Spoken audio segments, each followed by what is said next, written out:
kabla sijafika hapo, si mmesikia hapa mumeambiwa maneno mingi lakini mimi naona hawa watu wanaonea hao warembo. Wanasema warembo peke yao ndio watu wa kuuliza fare. Hata hao wanaume hati sio hati wako mzuri vile.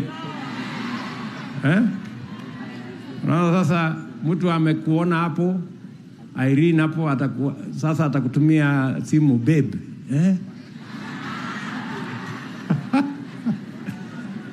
Ati kwa ule ati wakudumu. Ati master. Bazenga. Na kumbe ni chapa anatafuta. So kila mtu ajipange, si ndio? Mambo haya mengine, first and foremost, we must plan for the future. Kwanza ujue ni biashara. Kila mtu wako hapa na mpango ya biashara. Kila mtu wako na mpango vile atatumia hiyo pesa. Unajua niko na ugomvi sana na viongozi wengi na wagombanisha. Kuna wengi hawana mpango, hawana plan, hawana sera, wanazunguka tu humu. Kini sawa tu.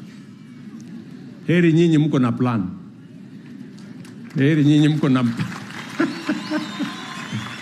mko na mpango. Si ndio? So tuko zote pamoja, sio? So sitaki kusema kuzidi hapo. I really appreciate, and I want to persuade you, please, good people, believe in yourselves. Mtu asikuambie huwezi. Mtu asikuambie ni kidogo. Mtu asikuambie hawezekani. Tell them it is possible and I am going to succeed.